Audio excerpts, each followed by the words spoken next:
So இப்போ நான் சொன்ன இந்த 4 விஷயத்த நீங்கள் எவ்ரிடே செஞ்சீங்கன்னா நோய் அப்படின்றதே வராது. அது எப்படி ஒரு டயட்டை வந்து சேஞ்ச் பண்ணால் நம்ம பாடியில் வந்து அது இம்பேக்ட் கிரியேட் பண்ணுது, நம்ம பாடியை எப்படின்னா நம்ம அசிடிக்காக மாற்றுறோம் அப்படின்ற ஒரு கிளியரான டிஃப்ரென்ஷியேஷன் இந்த வீடியோவில் பார்க்க போகிறோம் வித் ப்ரூஃப்.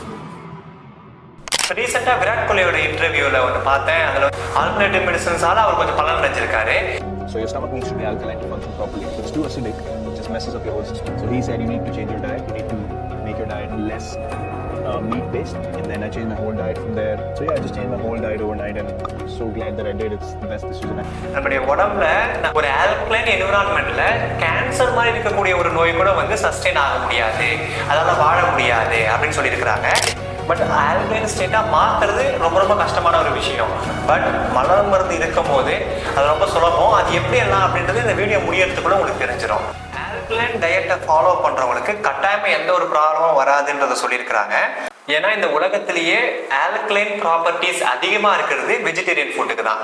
இதனால தான் நம்ம வந்து மருந்துகளை 20 years 30 years சாப்பிட்டுட்டே இருக்கிறோம் ஒரே டிசீஸ்க்காக. ஏன்னா சயின்ஸுன்றது ஒரு எக்ஸ்டென்ட் தான். நேச்சர் இருந்தால் தான் சயின்ஸ் இருந்தால் நேச்சர் கிடையாது. நிறைய பேர் வந்து don't believe that science left the chat. Yes, science left the chat, but miracles has entered the chat. அதுதான் உண்மை. அதுக்கான வீடியோஸ் ப்ரூஃப் அண்ட் எவிடன்சஸோட நிறைய போட்டிருக்கிறோம். அதெல்லாமும் நீங்கள் செக் பண்ணி பார்க்கலாம். ஒரு form of acidic emotions, negative emotions, அந்த மனநிலைகள், அந்த எண்ணம் இருக்கு இல்லைங்களா, நம்மளுடைய எண்ணம் தான் பாடியை வந்து அசிடிக்காக மாற்றுது. As a man thinketh he shall be அப்படின்னு சொல்றாங்க இல்லைங்களா, நம்மளுடைய எண்ணம் மட்டும் தான் நம்மளுடைய பாடியை ரொம்ப அசிடிக்கா மாத்துது. அதுக்கான எவிடன்சஸ் வந்து ஒரு ரிசர்ச் பேப்பரே இருக்கு. pH ஆஃப் தி சோல் அப்படின்னு சொல்லிட்டு சொல்றாங்க. இந்த pH ஆஃப் தி சோல் அப்படின்ற அந்த ரிசர்ச் பேப்பர்ல வந்து கிளியரா மென்ஷன் பண்ணியிருக்கிறாங்க எப்படி வந்து எமோஷன்ஸ் ஹியூமன் அஃபெக்ட் பண்ணுது, எப்படி அது அசிடிக்கா மாத்துது. நம்ம பாடியை ஆல்கலைனா மாத்துறதுக்கான டெக்னிக் நமக்கு தெரியல.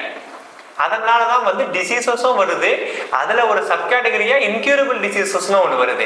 மெடிக்கல் ஃபேக்ட்ஸ் அண்டு நம்ம வாழ்றதுக்கு தேவையான முக்கியமான விஷயங்களை பற்றி நம்ம டிஸ்கஸ் பண்ணலாம் அப்படின்றத சொல்லிட்டு இந்த வீடியோ நான் எண்ட் பண்ணிக்கிறேன். தேங்க்யூ.